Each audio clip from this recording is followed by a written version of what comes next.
Welcome to This is Concrete, a podcast where we speak with the people whose work revolves around concrete and coatings. Let's get to what you came for.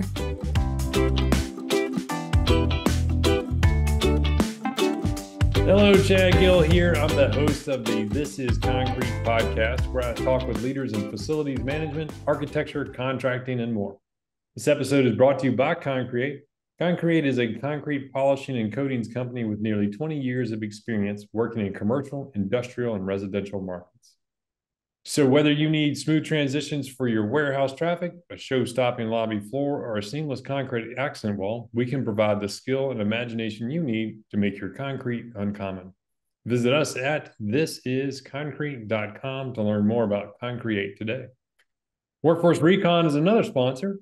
Recon is a project tracking software that connects the office to the field crews. The app Field Recon is built with a field-first mentality, developed by contractors for contractors.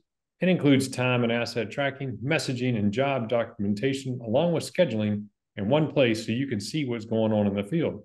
So if you're tired of finding out what happened days later, check us out at workforcerecon.com to see your operations in real time.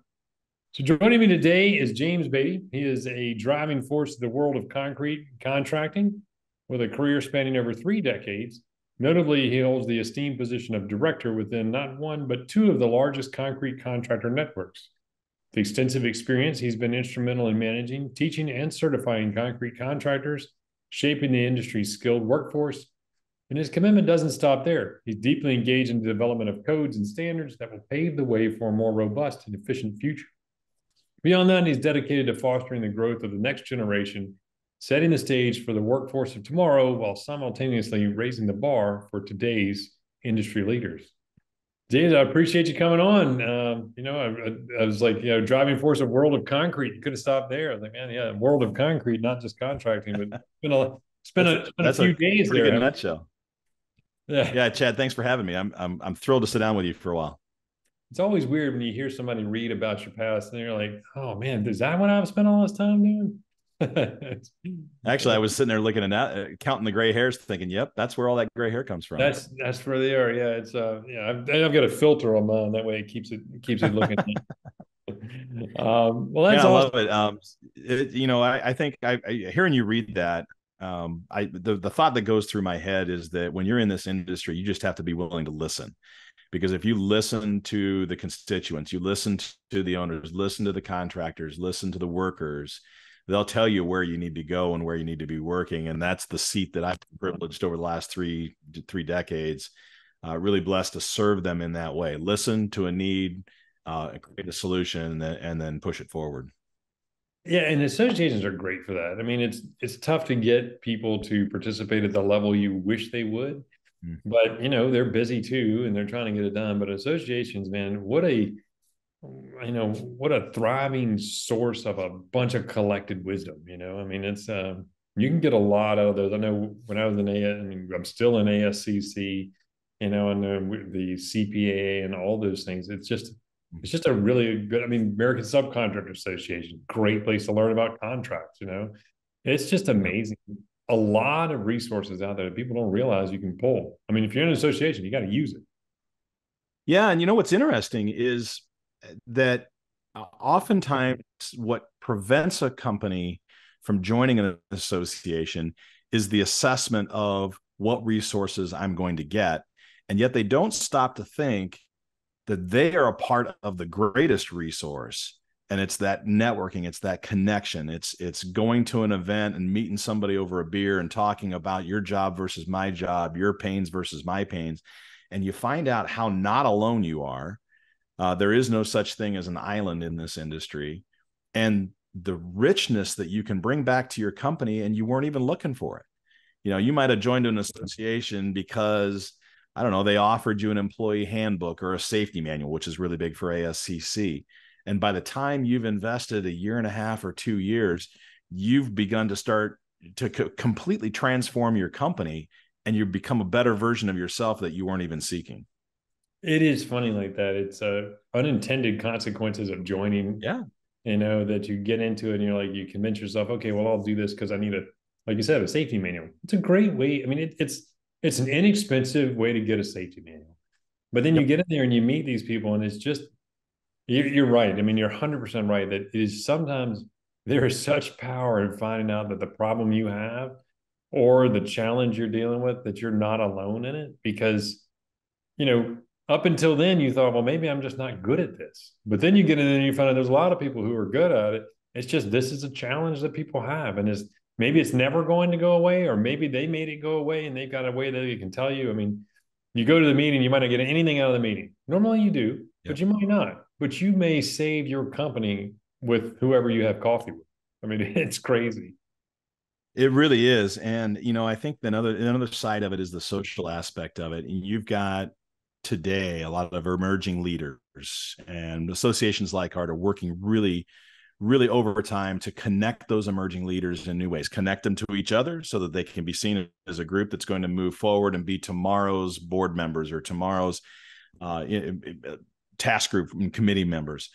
The reality is that once they engage and get into the network and start talking with guys that have been in the industry for 40 or 50 years, they find out how much energy they create in the guys with a lot of experience, a lot of tenure, and how much knowledge they end up getting from those same guys. The energy, the electricity that is created in these environments give directors like me that need to just step back. I really don't need to be involved in this anymore. I just want to get out of the way and let you go. It's funny. I was at a forum meeting, and I asked one of the forum members, you know, they came around, they're like, you know, tell me about your challenge or something. We were all introducing each other. And this guy spoke with such passion, but he was in that startup phase of his company where, I mean, he's working just nonstop, and he's got everything that he's, you know, it's everything about the startup that we all, maybe we repress or we forget or whatever. We don't want to ever revisit. But I listened to him, and by the time he finished and I left the meeting, I was like, man, I got to go launch another company. I missed that drive, that you know, because there's something about where, you know, there's a point where you can risk it all because all of it really isn't that much. And then there's a place where you can risk heavily because you've got enough to cover it. But in the middle, suddenly you get tentative, you know, all of it's more than you want to lose. And then you change your mindset, and getting around people like that move you through those phases. It's really pretty interesting. It really is. A phrase that we use often a lot around the association is learning to work on your company, not in your company. And I think what you just mentioned speaks to that loss. As you know, when you're young, you're getting the company started, you're working more on your company because you're trying to figure out where it's going to go. How am I going to get profitable? How am I going to develop my customer base? How am I going to market? Yes, you're doing the work, and you might be an owner operator with a small crew, but then you kind of leave that and you get really busy, and you're just, you know, you're managing the dog's tail, and you forget that passion, or at least you leave it behind, the ability to renew your passion in your company because you're no longer working on your business, on your company. And that's what associations allow you to do. And I think that's one of my strongest words of advice to young leaders is you've got to find a way. The best investment in self is getting some time away, taking some intentional time away, be it a weekend or a 3-day stretch. Go somewhere where you can snap out of working in the business and start working on the business, and it'll renew you each and every time. And it's funny because when you're in that phase, I think it's critical there, because then you're figuring out, okay, well, who is going to be able to take care of this? Who's going to be able to do while I'm working on it? Who's going to work in it? And how am I going to make sure that they're doing it? And how am I going to track all that? And then that's when you hit one of my pet peeves. People are like, you get that fear of it, and they're like, oh, you don't want to let go of control. And I'm like, oh, that is just not the case. Yeah. Well, we were talking about letting go of control earlier, but you're exactly right. And there's another phrase that I use a lot, which is you got to learn to train your replacement. And how do you truthfully train your replacement if you can't develop trust by letting go just a little bit? And if I'm gonna go grow my company, or even if I'm not looking for growth, if I'm looking for leaner, meaner, and more profitable, I still got to go work on my business, which means I got to trust it to somebody that is inevitably going to be my replacement. Yeah, You're gonna leave your business one way or the other, right? yeah, I mean, irreplaceable means unpromotable. So, Yep. if Yeah. you're looking to cut back to just 70 hours a week, you got to find a way to get people to help you. Yeah. And it's funny because there's a lot of people who are listening who are like, man, it'd be great to only work 70 hours a week. you know, Yeah. they're the same Yeah. people Think of all that the are vacation I looking could at, take. yeah, and they're like, hey man, I bet it's great to be the owner. You can work whenever you want. Yeah, you can pick the 80 hours of the week you want to work and choose wherever you want them. They're all weekend. You can use Yeah. them whenever you want to do them. So how do you Yeah. Owning really is 24/7, 365. That's the only way to say it, really. it is. And it's and but it doesn't have to be terrible, like I mean, I started a whole Mm-mm. coaching business around the idea of, you can get to a place where you can manage and work on your business and get it to go. There's sacrifices you have to make, Yeah. you're gonna have to buy your time, but if it's valuable enough to you, you can do that. When you talk about trust, Yeah. how do you encourage, like when you hear people talk about building trust within their team and stuff like that, how do you respond? So a lot of it is investing in them. We teach investing in the people that you inevitably want to trust. And the only way that you can develop trust is by showing them that you value them. And that's education, that's training, that's certifications, qualifications, ways of informing them. You're not just going to rise through the ranks because you're able to carry the biggest load and push the most hours and turn the biggest dollars. I want you to think differently. I want you to lead differently. And then I want you to turn around and figure out, how do you do that to those that are underneath you, and help them walk that same path that I'm encouraging you to step on to that growth. I think that's one of the biggest ways to develop trust within your workforce. So often we see leaders that are just about kind of pigeonholing their workforce. I hired you to do this, and you're going to do this for the next 20 years or until you quit, or 30 years or whatever that is. But the reality is, companies don't run that way. There has to be advancement. There has to be seniority. There has to be growth. And for me to be the very best owner means that I should be seeing those employees, that workforce, grow in intellect, grow in empowerment, grow in their ability to affect change in my business, and give them the keys to go do that. So what do you say when a member comes to you and says, hey man, I hear you and I should do all of those things? Well, what if I invest in that person and they leave? How do you respond to that? Yeah, that's really good. So another phrase, we got one-liners going today, right? Teach them to grow and watch them go is the phrase. And so you as an individual can respond to that in one of two ways. Invest in them, teaching them to grow, right? Empowering them, building up their abilities. And the fear is, oftentimes owners can be so close-fist that they're afraid to let them go, which means they're worried about them walking out the door and either becoming a competitor or going to a place of employment where they're paid a little bit more, buck 50 cents an hour, whatever that is. The reality is, most of the contractors that I work with, when they're truly investing in that workforce and teaching them to grow, that develops the reverse trust. And that employee wants to stay. And letting them go means letting them produce for you. How far can they take you? Because oftentimes we forget that there are visionaries besides us. And we might be the visionary that got the company to here, but what if I really found 3 or 4 people that have that vision to take it to the next level? And the only thing I need to do is get out of the way and let them go. Yeah, that's awesome. And I'll never forget a meme I saw or something, but it said, it's like the guy asked the boss, says, man, what if we train them and they leave? And the guy says, what if we don't train them and they stay?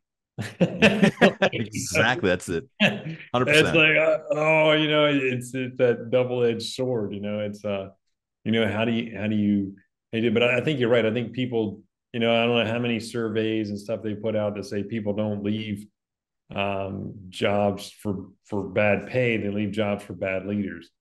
And it's, Yeah. and it's, I don't think that many people, and if they're going to leave you for 50 cents an hour, then there was a commitment issue anyway. But and I think Yeah. that when you're choosing your people, and comfort in the idea that since we're sticking with one liners, sometimes the people that got you out of people that got you out of Egypt might not be the ones that take you into the promised land. You do move through levels of companies and different employees and stuff, and that's part of it. So that's okay. Yeah. You and I have a mutual acquaintance in Rocky Jeans, and I co-teach his business school with him. And in that business school, we talk a lot about Maslov's principles. And you look at Maslov's pyramid of principles, personal principles, and virtually every company is going to work really hard to kind of eliminate the factors of the upper levels of that pyramid, but very few of them dig down deep into the culture of that individual, what that individual desires. And when you can be that owner that gets past eliminating those top reasons why they would leave, security and family, supporting family, and all of that kind of stuff, and you get into what people truly desire about going to work. And it's the same reason why many owners are running the businesses, whether they created the business or they stepped in and took over somebody's business. That idea that find something that you love and you'll never work a day in your life. And that's what that pyramid is teaching us from an ownership perspective, is how do we invest in our employees so that they can find the deeper meaning of what it means to work, or just enjoy what you do. Yeah, and I think that comes, and I love it. And yeah, definitely know Rocky. And he said that dude is a wealth of knowledge for sure. I mean, it's just, he's great. But you get into those groups and you talk with the people and you figure out, okay, well, how am I gonna, how are you gonna put that into practice? And you talk about culture and then I struggled for a while. Like, how can I better define culture so that people understand it?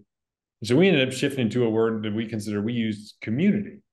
If you can build a community within your company, because that means it's like, okay, let's say you live in a neighborhood and it's got a great community. That means, your neighbor, you can borrow a lawnmower, you can help rake leaves, there's a food train, there's, all those kind of things that happen in a tight-knit community. Well, you wouldn't move out of there just because there's a slightly nicer house, in a different area, because you've got ties to that. And that's kind of what we've used inside of a couple of companies where we just try to explain to people, because culture, they're like, oh, we got a culture of honesty. We have a culture of respect. Yeah, I believe it, but I just feel like that community was easier for me to convey to people. I love that. I think it's a great word, and it can hit you on multiple levels. What community means to you, and you're absolutely right. If you've ever left one community to move to another, chances are that the reason that you resisted making that move was that you didn't want to risk losing the community that you built around you, and you weren't confident that you were going to be able to establish that community in the place that you were going, or at least you didn't want to take the time to reestablish it, the work that it takes. And so that speaks to that idea of teaching them to grow and letting them go. Is if I do invest in those employees, in that workforce, and help them see the community that they're a part of, why would they want to leave that? Yeah. And you'll enjoy and you're building better members for your community too. And the other side too is, like, if you hold too tight, I mean, we've all either been or know people who lived in a neighborhood that changed. For me, we lived in a neighborhood where, when we moved in, we had little kids and everybody else had little kids. And then our kids grew up and their kids grew up and new families moved in. And then all of a sudden we didn't have, we had all of our kids in college and one a senior in high school, and everybody else was out in the cul-de-sac with their, with their 2, 4, 1-year-olds and stuff. I'm like, we don't fit this community anymore. And so then we needed to go. It was almost like we weren't welcome. And I think that's important too. Build the community you want to have inside your company, and the right people stay, and the right people will self-filter too, which is easier on you. Yeah, they really will. There's another aspect of business today that we, at least in the associations, that we fight every day, and that's generational workforce, right? The multi-generational workforce. I don't know that there's ever been a time in history where there hasn't been a multi-generational workforce. It just seems to be the hot button right now. And I think it comes down a lot to a missing community within places of work, within businesses. If you establish community, it really doesn't matter what age you're bringing those potential leaders and current workers into. everybody wants to belong. Everybody wants to be a part of community. And your analogy right there of maybe feeling like it's time for you to leave a community because you no longer fit the dynamic. Gosh, the neighborhood I live in, we're getting close to retirement age, and there weren't very many young families around. All of a sudden, boom, 5 months later, we've got 4 families that have moved into our neighborhood, all with young kids, and we love it. Yeah. Like, wow, that was so exciting when we had young kids. I remember what that was like. Now we get to watch them. And so that renewal happens naturally, organically, when we establish community, we work to maintain community, and we let others into that community. I think that's awesome. And I think that we were speaking with a couple of business owners, and we were trying to convey the idea that, like this generation is just, and it doesn't matter which generation they're talking about. I mean, generations have been griping about the younger generation ever since the second generation happened, I think. Yeah. Pretty sure Adam never thought that his kids did very much in the garden either, so you're like, yeah, but it's, but it's not something that, I mean, you can gripe about it, but I think, between the generational gap, the rapid tech advancements, and then you drop COVID in there, I think this particular generation doesn't connect the way previous ones. Like, one of the things we teach a lot of clients is like, stop emailing inside your company. And they're like, well, why is that? I said, because Facebook is not email, and it's wildly popular because it works. So if you're emailing your younger generation employees and you're like, I'm emailing them and they're stuck on Facebook, you need to stop bitching about Facebook for a second and try to figure out what they're doing that's connecting with those employees that you're not. And so we moved to Slack messaging because it's more like texting. Yep. We moved to video-based stuff, and we moved away from hours and into accountability, measurables and stuff like that. So you get extreme clarity. I don't care how long you work. I just care about your product, as far as getting it done. And that's helped a little bit to bridge that gap, because there is definitely when you take somebody, 3 different generations, they got 3 different ways of measuring what connectedness is. Yeah, that's really interesting. There isn't a significant change in the number of years that defines a generation. That's pretty static over history. But what you alluded to just a minute ago is that what we've seen in these last 2 generations is an extreme compression of technology and information. And in some respects, we talk about information overload, technology overload, too much change. Managing that happens naturally because of the pace that we have to do business, but it still doesn't change the number of years it takes to create the next generation, to evolve in the next generation, and to culturally fit that new generation into your word community. And I think that's where the best businesses that I get a chance to work with in these associations, that's where I see them succeeding, is that they've either figured it out and are willing to talk about it, or they're hungering for it and they're identifying that that's the best place to learn it is with those individuals, those companies, those Class A rated Diamond Star companies that have that figured out. What does it mean to put your arms around multi-generational and bring everybody together to create that same vision? It is. It's funny. People are like, well, how do I connect with them? And they're trying to do all this research. I mean, the very richest people on the planet have already spent billions of dollars figuring out how to talk to your target audience. Just go rip off whatever they're doing. It's like, don't build your own Twitter. Just make a Twitter for inside your company or whatever. I guess X now or whatever. It's funny, man. There's a lot of great ideas out there that you can just pull right in. You put a little, you put the contracting lens on it, and suddenly some sort of medical management program is really, really good for contracting if you just change the terms. So we do a lot of influencing or encouraging people to just kind of look at it as a process and then change the label to see would that work for you. Yeah. There's a great book I read by an author named Arnie Malham, and it's called Worth Doing Wrong.